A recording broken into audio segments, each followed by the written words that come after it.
এক গ্রামে বাস করত এক গরিব কাঠুরে এবং তার মেয়ে পিঙ্কি। তারা দুজনে বেশ সুখে শান্তিতে দিন কাটাতো, কিন্তু একটাই সমস্যা ছিল। পিঙ্কির মা ছিল না, তিনি 3 বছর আগে মারা গিয়েছেন। তাই পিঙ্কির বাবা এবারে একটা সিদ্ধান্ত নেন। তোর একলা একলা থাকতে অনেক কষ্ট হয় না রে মা? দাঁড়া, তোর জন্য আমি একটা ব্যবস্থা করব এবার। তোর জন্য একটা নতুন মা আনবো ভাবছি। কিরে, কেমন হবে? হ্যাঁ বাবা, এটা তো খুবই ভালো পরিকল্পনা। আমার তো একলা একলা এতটুকু ভালো লাগে না বাবা। তুমি যত তাড়াতাড়ি পারো আমার জন্য একটা মা এনে দাও। দেখ রে মা, তোর জন্য আমি নতুন মা নিয়ে এসেছি। এবার তোর আর একলা বোধ হবে না রে। আর এটা তোর বোন হয়, যা তোর বোনকে নিয়ে খেলা কর। পিঙ্কি নতুন মা পেয়ে খুশি হলেও তার সৎ মা তাকে পেয়ে মোটেও খুশি ছিল না। কাঠুরে প্রতিদিনই কাঠ কাটার উদ্দেশ্যে বাইরে রওনা হতো। তখনই শুরু হতো সৎ মায়ের অত্যাচার। বলি, এই মেয়ে, সারাদিন বসে বসে থাকলে হবে? চল, রান্নাটা কে করবে? এক্ষুনি রান্না চাপা। বলি, এই মেয়ে, রান্না করতে করতে তো বেলা গড়িয়ে দিলি, বাকি কাজগুলো কে করবে? অত অত কাপড় পরে আছে, যা এক্ষুনি কেচে নিয়ে আয়। ভেবেছিলাম নতুন মা পেয়ে সুখে থাকবো, কিন্তু এ তো তার উল্টো দেখছি। সারাদিন আমাকে খাটিয়ে খাটিয়ে মারছে। ভালো করে কোনা কোনা ঝাড়ু দে, বুঝলি? কোথাও যেন একটু ময়লা না থাকে। হ্যাঁ, এটা দিচ্ছি মা। আমি কি আজকে সকালে জল খাবার পাবো না? আর এই মহারানী তো সকাল থেকে কাজই হয় না, খাবারটা দেবে কি করে? দাঁড়া বোন, দেখ রান্নাঘরে আমি খাবার রেখে দিয়ে এসেছি। আমার একটু কাজ আছে, উঠোনটা একটু ঝাড় দিয়ে দিয়ে আমি যাচ্ছি, তুই নিয়ে একটু খেয়ে নে। কি, তুই আমার মেয়েকে বললি নিজে খেয়ে নিতে? শোন, তুই এক্ষুনি যাবি আর ওকে খাবার দিবি, তারপরে এসে উঠোন ঝাড় দিবি। বুঝেছিস আমার কথা? যা এক্ষুনি। মারে, আমাকে কাজের জন্য একটু বাইরে যেতে হবে। ততদিনে তুই আমার জীবিকাটা চালাতে পারবি? তোকেই কাজটা করতে হবে রে মা, কারণ তোর বোন তো এখন তোর থেকে ছোট, ও পারবে না। আর তোর মাও তো যাবে না, তাই তোকেই করতে হবে। তুই পারবি তো মা? তোর কষ্ট হবে না তো? তুমি নিশ্চিন্তে যাও বাবা, আমি দেখে নেব, আমার কোনো কষ্ট হবে না। তোকেই তাহলে দায়িত্ব দিয়ে গেলাম মারে।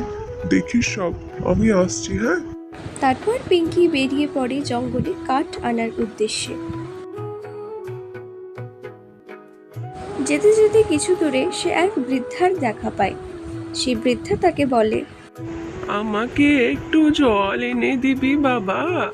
আমার খুব তেষ্টা পেয়েছে রে। হ্যাঁ বুড়িমা, আমি এক্ষুনি জল এনে দিচ্ছি, তুমি এখানেই বসো, আমি এক্ষুনি আসছি।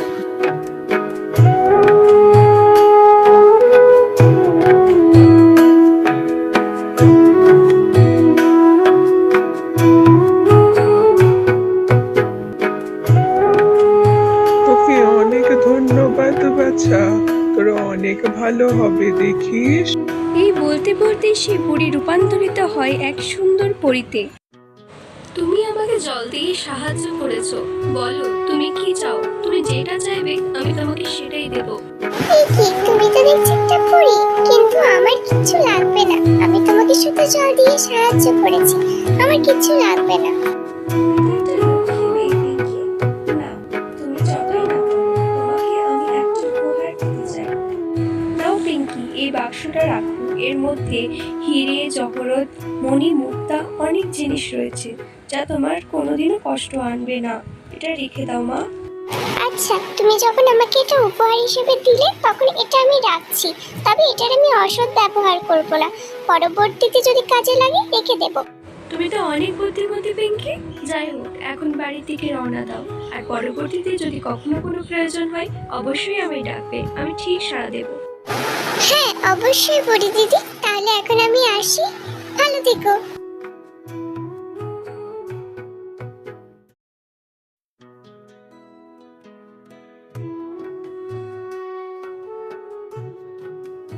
আরে আরে আরে, এত বড় বাক্স তোর হাতে?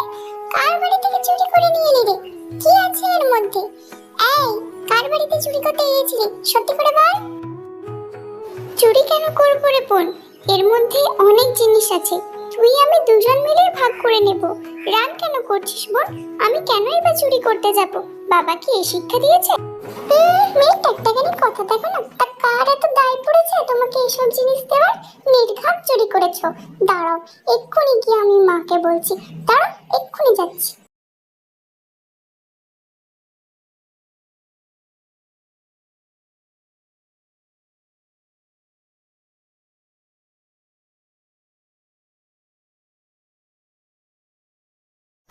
মা, তুমি এদিকে বসে আছো আর ওইদিকে ওই পিঙ্কিটা একটা বড় বাক্স নিয়ে এসেছে। কে জানে কার বাড়ি থেকে চুরি করে নিয়ে এসেছে। তাই নাকি? কি বলিস রে? বড় বাক্স? ও কোথা থেকে বাক্স পেল? চুরি করেছে? কই দেখি, ডাকি ওই পিঙ্কিটাকে। পিঙ্কি, আয় পিঙ্কি, এদিকে আয়, শোন এক্ষুনি।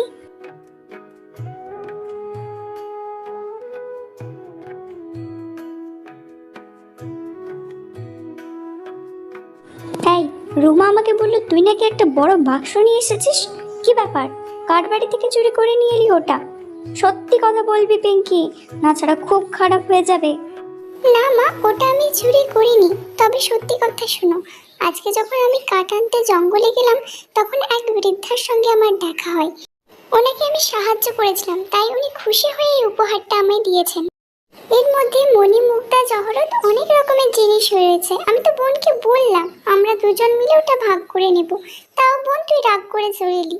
চল আমরা দুজন মিলে ওই জিনিসগুলো ভাগ করে নেব, আয় আমার সাথে।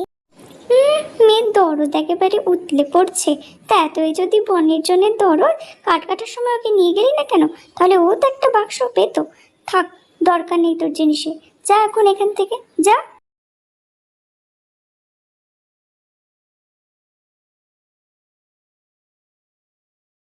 রুমি, তুই শোন এবার।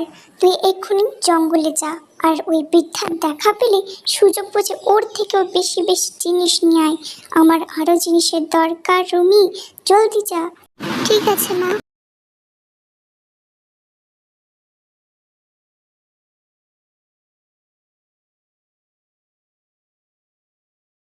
তখন রুমিও তাড়াতাড়ি সেই জঙ্গলের উদ্দেশ্যে রওনা হয় এবং ভাগ্যবশত সেই বৃদ্ধার দেখা পেয়ে যায়।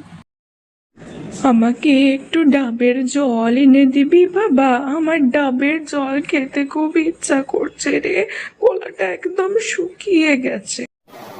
বুড়ির আবদার দেখো না। তোমার জন্য কি এবার আমি ডাব গাছে চড়বো দিয়ে ডাব পারবো? এরকম জলে হবে না বুঝি? ডাবের জলে খেতে হবে।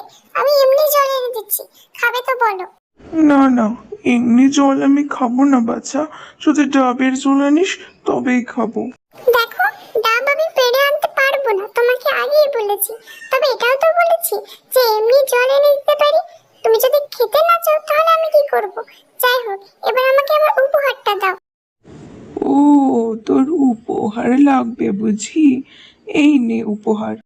আমি তোকে অভিশাপ দিলাম, তুই যখনই কথা বলতে যাবি তোর মুখ থেকে সাপ বের হবে।